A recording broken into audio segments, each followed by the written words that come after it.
The Pittsburgh Penguins are coming home from California with a 2-1 record after a 3-0 shutout of the San Jose Sharks over the weekend. Hunter and I are going to break down that game as well as get you ready for the week ahead right after this.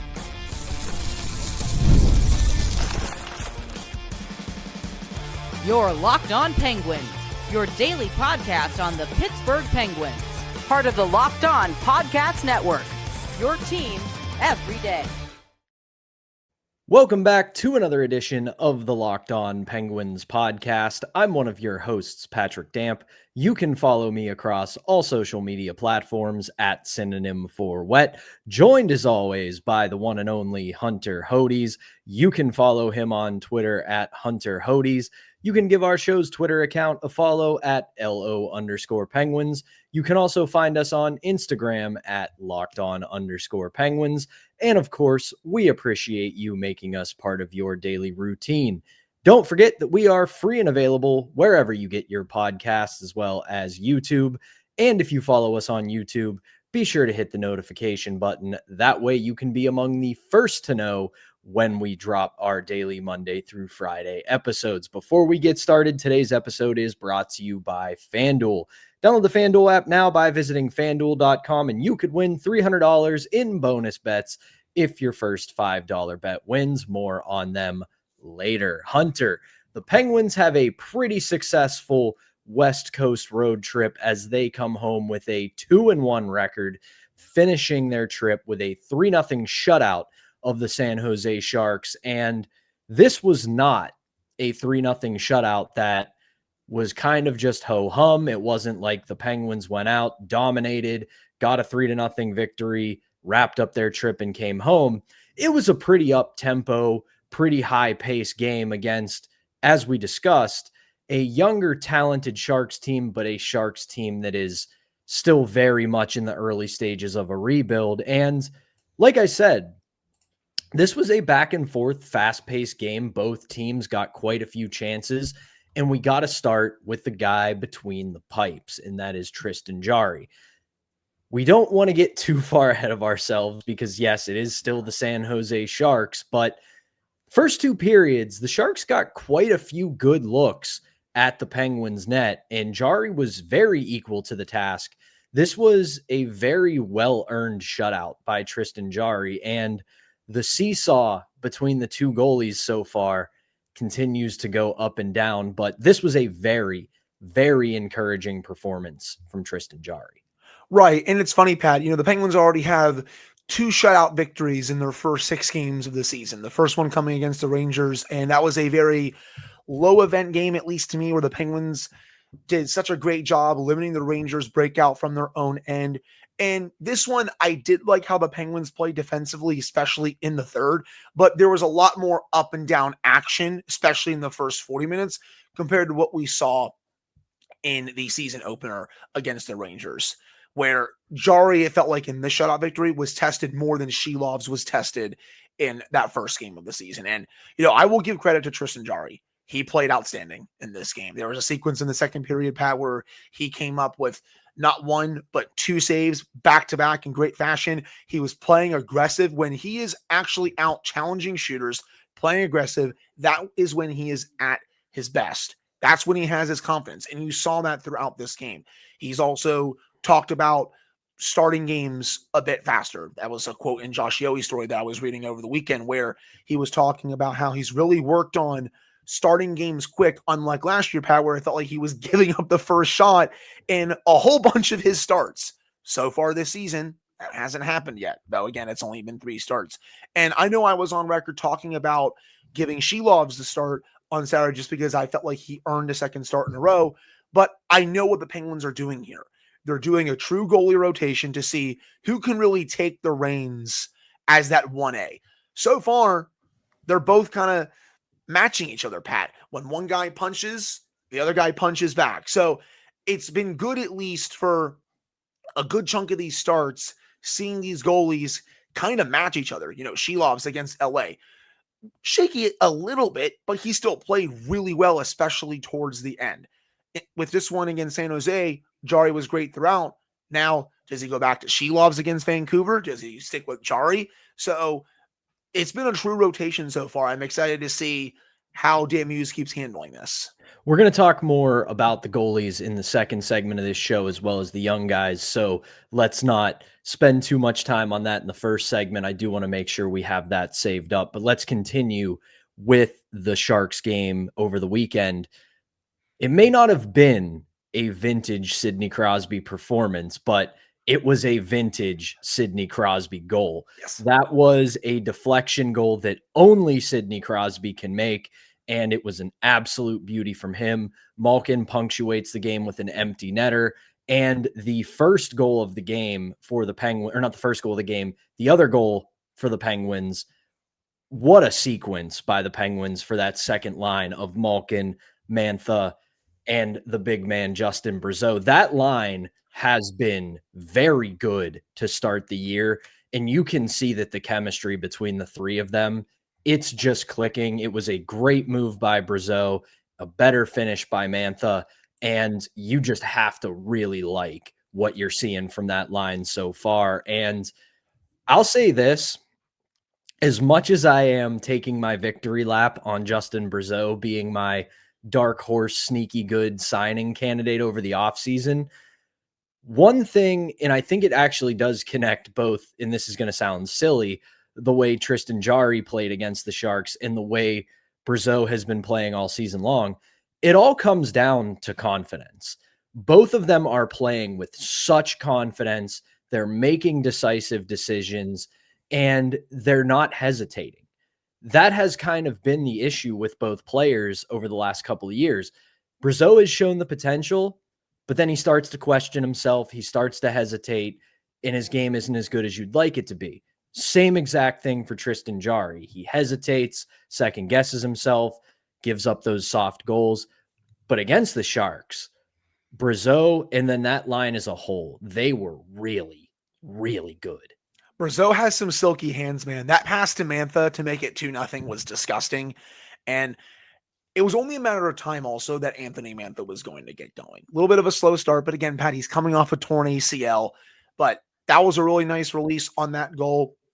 I did think Alex Nedeljkovic was mostly matching Tristan Jarry throughout the night. It was actually cool seeing Ned have a really nice start here. But that pass from Brazeau, it really is Justin Brazeau's world, and we are all just living in it right now. And I even said before this season, I thought this was just going to be a placeholder type situation until someone like Russ comes back or McGroarty. Now, Pat, he keeps this up. There's no reason to take him off for a good chunk of the season. He has all the confidence in the world right now, playing with Evgeny Malkin, playing with Anthony Mantha. I mean, when you look at his career to date, this is probably arguably the best stretch of his NHL career so far. He's just been fantastic, blown away every expectation that I had of him to start the year. Hell, I don't think anyone in the fan base saw this level from Justin Brazeau coming. It's been a very welcome sight for the Penguins. I just want him to keep this up because, again, Pat, like, he's been a true difference maker in the top six. You brought up Sidney Crosby's goal. A Letang shot past to Crosby, Pat. We've only seen that about 200 times throughout their careers. Just beautiful stuff. And again, even though Sidney Crosby has not had a quote-unquote great start to the year, again, Pat, he's still very much a point per game. That goal was fantastic. It goes to show that he's such a great player when he's still at a point per game and he hasn't taken over a game truly yet. But again, we've talked about it. It's coming. I thought this was a really nice step for Sid. He continues to just make it look so easy with those deflections. And then Evgeny Malkin, Pat, 9 points in 6 games. He continues to turn back the clock. I know he has a history of fast starts. He had another one last year, but this has been another great start so far from Gino. It really has.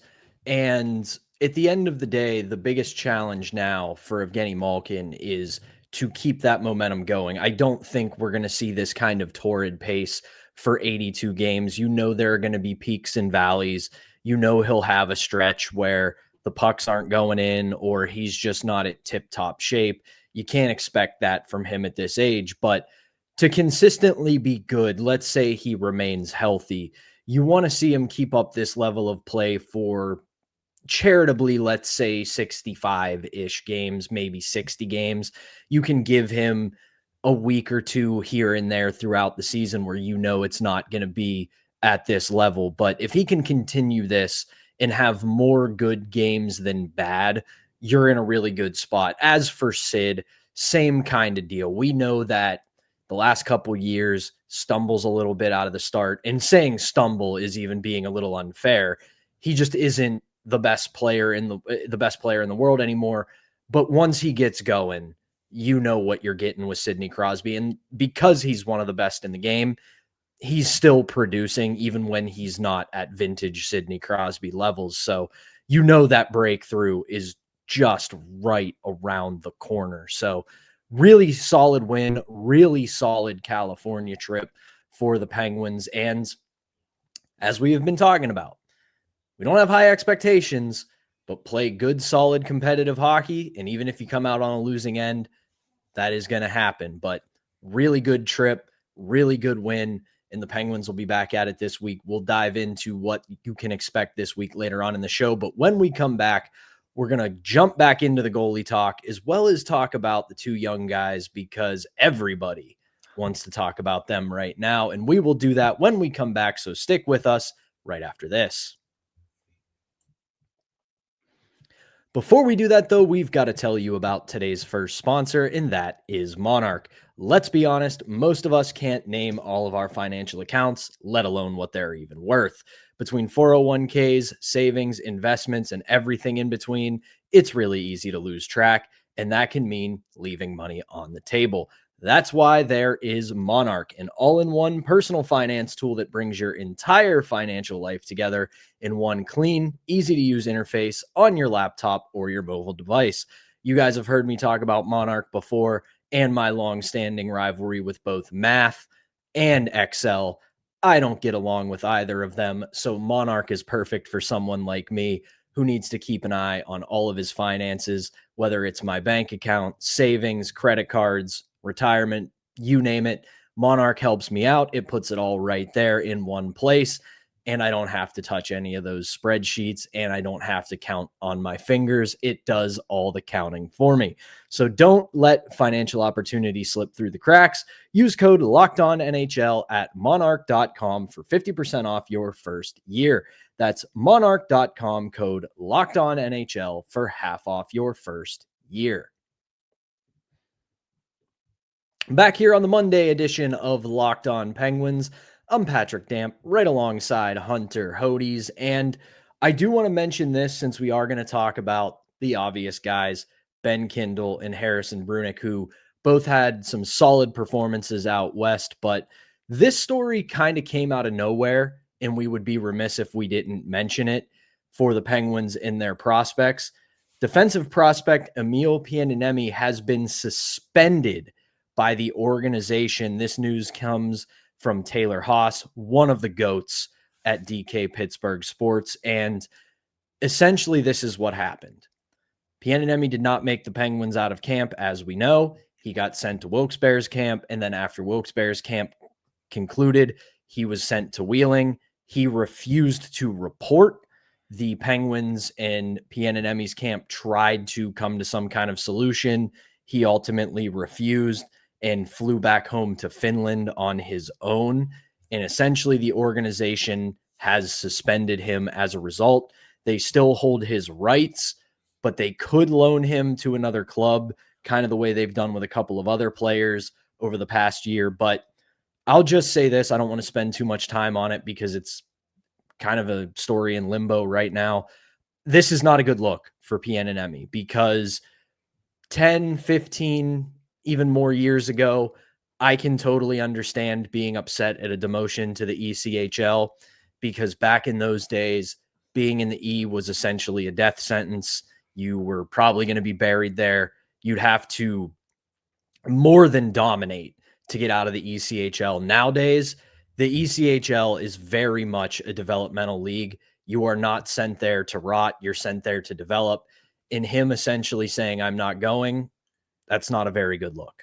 Number one, I agree with you. Number two, Pat, it feels like to me he's kind of taking a stand being like, I'm too good for the ECHL. And it's like, you really can't do that when this is set to be your first professional season. You got to start there, work your way up, and if you play well, you'll come back up to Wilkes-Barre. I'm not comparing the two prospects because I know one is more talented than the other. But, goaltender Sergei Miroshov, Pat, he started last season in Wheeling. He dominated that on that team and dominated that league. He comes up to Wilkes-Barre. Oh, yeah, he's ready for that. He then has a really good stint in Wilkes-Barre. Comes over for camp this year, is the best goalie in camp. And now look what he's doing to start the year in Wilkes-Barre, Pat. He has been fantastic for the Baby Penguins in the AHL. But he got his start also in Wilkes-Barre. Again, I'm not comparing the two as players. I'm just looking at the situations because he also had to start in Wheeling last year. So it's not a good look. You can't say to the team, "Oh, I'm better than this." Like, this is your first pro season in the organization. Excuse me. Go down there, and if you dominate, you'll get rewarded. It's as simple as that to me.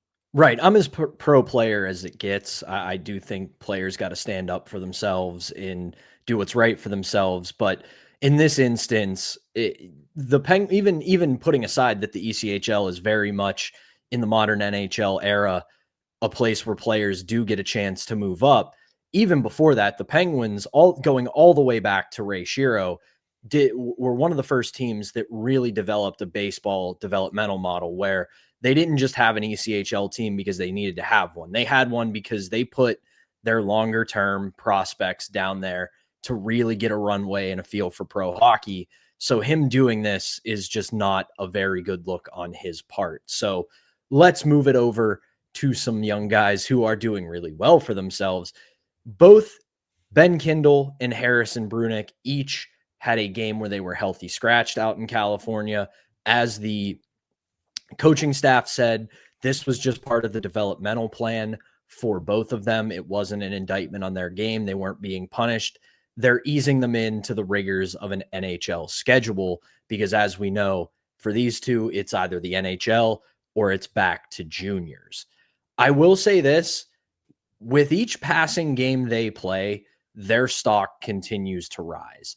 And I'm really I originally believed, and I said it after camp, that for Harrison Brunicke, even if he doesn't play a full NHL season, which now is not possible because he was scratched for a game, he's not going to play 82.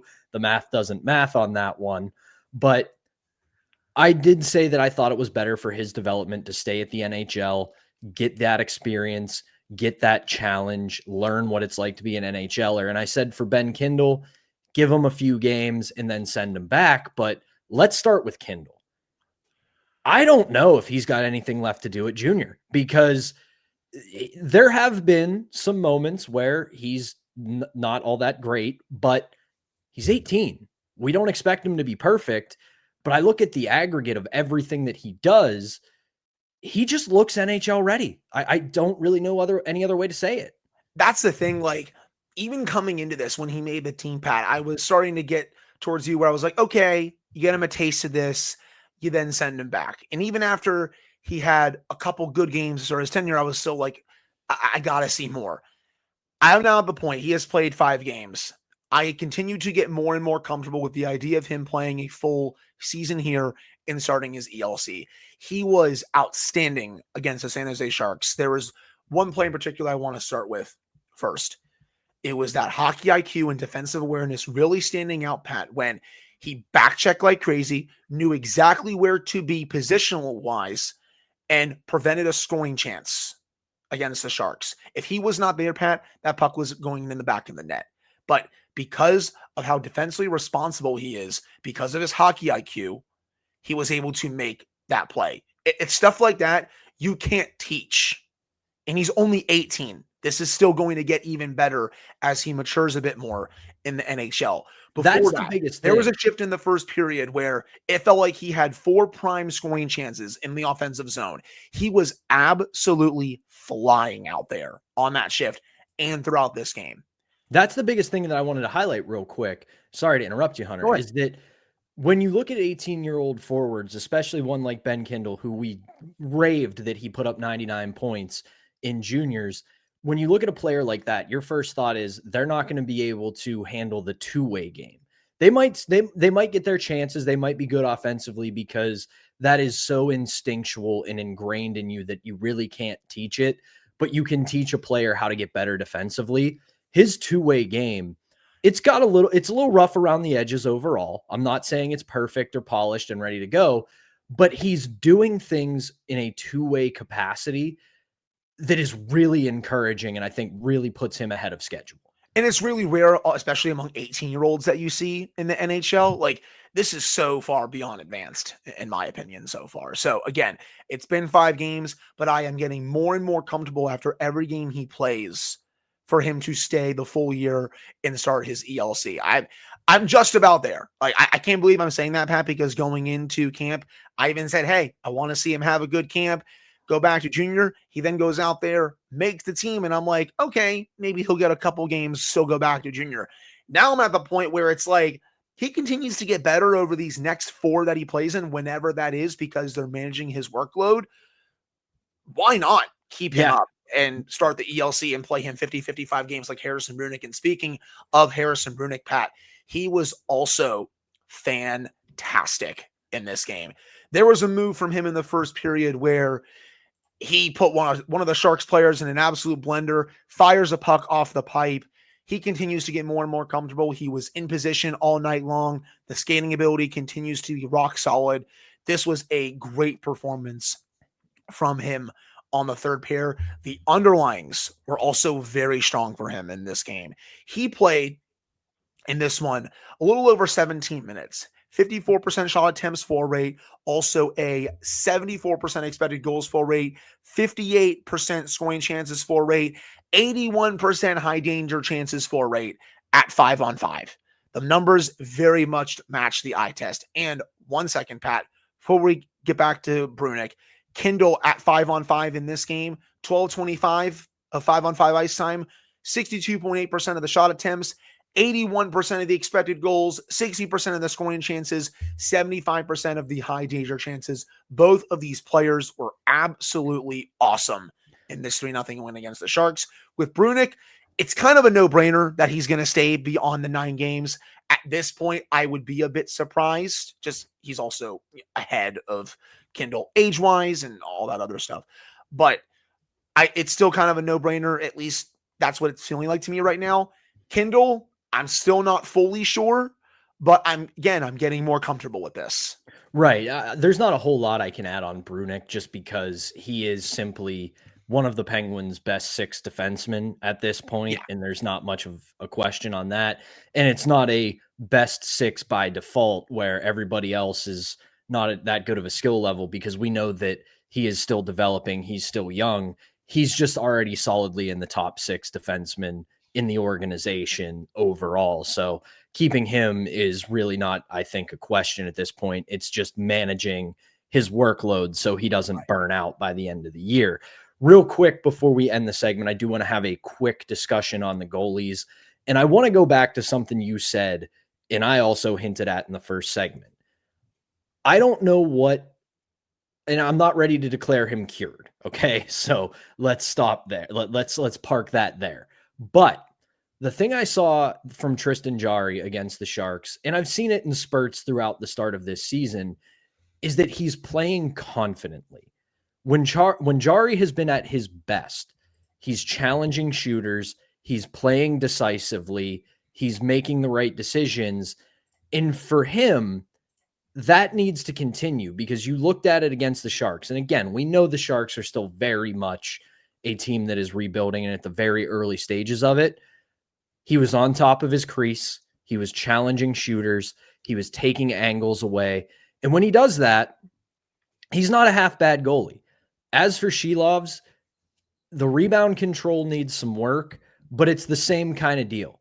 He has been on top of the crease. He's been on top of shooters, and he's making the right decisions. So when it comes to what to do for goaltending, I think Dan Muse's idea of just going 1-1 and splitting them down the middle until somebody rises to the top, it's the right call. And that's something we talked about at the end of last week when we were doing a preview for this game, because, I even said I would give Shilovs another start because I felt like he earned it, but I still wasn't going to be surprised if Jarry got the start, because he's been going back and forth between goalies to start the year. So you saw the ladder, and I guess that means, Pat, we might see Shilovs on Tuesday. We'll just have to see what happens with the morning skate before the game against Vancouver. It's right now very much 1A, 1B. Who is going to take over and be that bona fide number one goalie throughout the season? Both guys, again, they're kind of just trading haymakers with each other with some of these performances. Jarry, I felt like, has been pretty sound in 2 of his 3 starts. Yeah, I know. The one against the Islanders, I think he'd want back a few of those goals. But when it really mattered, he closed the door. That elevates that start to above average to me. This game against the Sharks, he was great throughout. That's one of the better starts that he has had over the last year, 18 months to about 2 years. I really feel that way. He was also really confident moving from left to right in this crease. You didn't see him swimming in his crease. When you're seeing that stuff happen, he has absolutely no confidence. So I like that aspect from his game as well. So this is going to be fun to track throughout the year. And even for Shelov's, 2 of his 3 starts, he's been fairly good. Shut out the Rangers, has a really good start in LA. He was a little bit shaky at the start, but he kept the Penguins in that game pad, especially in the first period where the Penguins were getting absolutely blitzed. It was lucky that they were only down 2-0 heading into the second, but it was because of some big saves that he was able to keep them in that game, and then he was great in the final 40 minutes. Obviously had that dud against the Rangers. So I feel like each goalie so far has had a dud and 2 pretty sound starts. Now let's see what else happens. Definitely good, quote unquote, good problems to have for Dan Muse and Kyle Dubas when it comes to a lot of these players, because difficult decisions lie ahead for all of them. And obviously, we're going to be your place to talk about all of that. But that is going to do it for our middle segment. When we come back, if you really enjoy hockey on Tuesday, Thursday, and Saturday for the 3rd straight week, that's the Penguins schedule. We'll take a quick look at the schedule for the week ahead when we come back right after this. But first, we got to tell you about today's second sponsor, and that is FanDuel. The NFL season is in full swing, and FanDuel has an offer you don't want to miss. Right now, new customers can bet just $5 and get $300 in bonus bets if you win. That's right. Pick a bet, put down $5, and if that bet hits, you'll unlock $300 in bonus bets to use across the app. FanDuel makes watching football even more exciting when you've got something riding on the action. Whether you're a casual fan or you love diving into the stats, FanDuel makes the game day experience so much better. So what are you waiting for? Visit FanDuel.com to download the FanDuel app today and get started. Wrapping up the Monday edition of Locked On Penguins, I'm Patrick Damp, right alongside Hunter Hodes, and for the 3rd straight week, we know when the Penguins are going to be playing hockey. It's going to be Tuesday, Thursday, and Saturday. They will be at home for 2 of 3 on Tuesday night. They've got their old pal Jim Rutherford and the Vancouver Canucks coming to town. Then on Thursday, the first big test of the year, they head down to Sunrise to take on the defending champion Florida Panthers. And then on Saturday, it's a rivalry Saturday, as well as Penguins Hall of Fame induction ceremony when the Columbus Blue Jackets come to town for a date at PPG Paints Arena. Now, Hunter, we have been very excited by the Penguins start this year, the way they've played, everything they've done from the young guys to even getting wins. But let's be honest, looking at the first 6 games of the season, Rangers twice, Islanders, Ducks, Kings, Sharks, hasn't exactly been the class of the NHL. That changes this week. Vancouver, still a competitive team in the West. They've got their eyes on getting to the playoffs. The Panthers, well, we know who the Panthers are, and the Columbus Blue Jackets are a team on the rise despite a bit of a slower start. So it's going to be a challenging week for the Penguins. Well, I get to go up against one of my favorite players in the league first, Quinn Hughes. I love watching him play. Anytime the Canucks are on late, I will put them on just because Quinn Hughes is just breathtakingly awesome when he's on the ice. I can't wait to see him on Team USA. So I'm really excited for this game. Elias Pettersson had a big game against the Capitals over the weekend, and the Canucks, they had a 4-0 lead. They almost blew it at the end. They were able to win the game, Pat, but they did look pretty solid for a good chunk of that game before they started, I felt like, to turtle towards the end. But they've won 3 in a row. That's going to be a solid test. After that, they do play a Panthers team that the Penguins could be getting at the right time. Panthers won their first 3 games of the season. They were blowing these teams out. Since then, though, Pat, they've lost 4 in a row. They did not look good in Buffalo over the weekend. They got blown out pretty bad by the struggling Sabres, who they need all the good vibes they can get right now, because if they continue their slow start, you could potentially see big changes there. They're 2-3. They've won 2 in a row, which is huge, but that's still not a good loss for them. The Panthers are going to be fine in the long run, especially once they get Tkachuk back. We all know that Barkov's out for the year, but they're also battling some other injuries right now. Still, this could be a right time moment for the Penguins, just because the Panthers aren't playing that well over the last 4 games, but still always going to be a tough game when you play against the Panthers, who are a bunch of rats. And then you face a Blue Jackets team who they've lost 3 of their first 5 games. You could be getting them at the right time as well. The Penguins, they usually play the Jackets very well at home. It's rare when the Jackets beat the Penguins, by the way, at PPG Paints Arena. So this is also another week of big opportunities. You play a Canucks team that has had a good start. You play a Panthers team that's struggling a little bit, and then you play a Blue Jackets team that's struggling a little bit as well. So for as good as the start that they've had, and it's been solid, you have a chance to really build on that this week, especially now with 2 home games. There's a lot more road games coming up, but even though there's some tough teams in here this week, you're getting at least one of them, in my opinion, at potentially the right time. For sure. And I look at this schedule the same way I've looked at the first 2 weeks. If you can take 2 or 3, or if you can take 1 and maybe go 1-1-1, that's a very good week for the Penguins. Again, we don't have high expectations. We're not gaming this out for them to get to the playoffs, but we want them to play good, solid hockey. And through the first 2 weeks, they have done that. They have been a team that has its high moments, has its low moments, has good games, has bad games, kind of exactly as we expected. But like you said, you look at the week ahead, Vancouver's been pretty good to start the year, and then the other 2, they've gotten off to slower starts. So you could really make hay against 2 good teams who are struggling early. So it's a big opportunity for the Penguins, and I'm really excited. Despite the injuries, despite the struggles, the Panthers are still a very well-coached, a very hard-to-play against hockey team.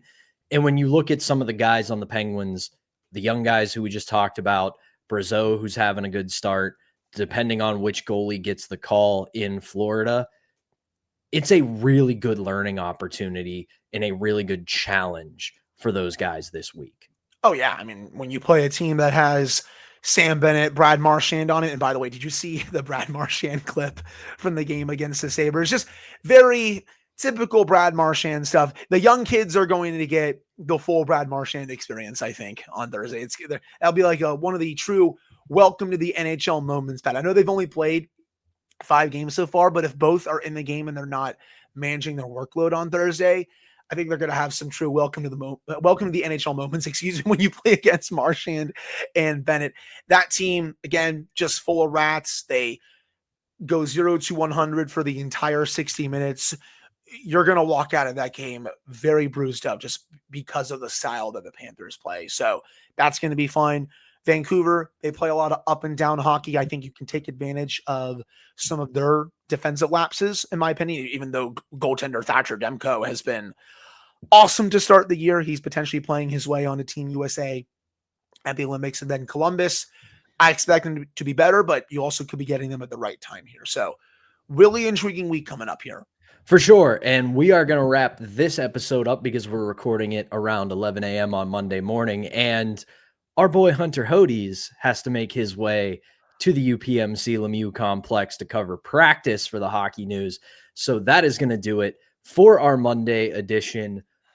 Thank you as always for tuning in. Hunter and I will be back with his recap of Monday practice and our preview of the Canucks game on Tuesday. So be on the lookout for that. But for now, for Hunter Hodes, I am Patrick Damp. Thank you as always for tuning in. We will be back on Tuesday.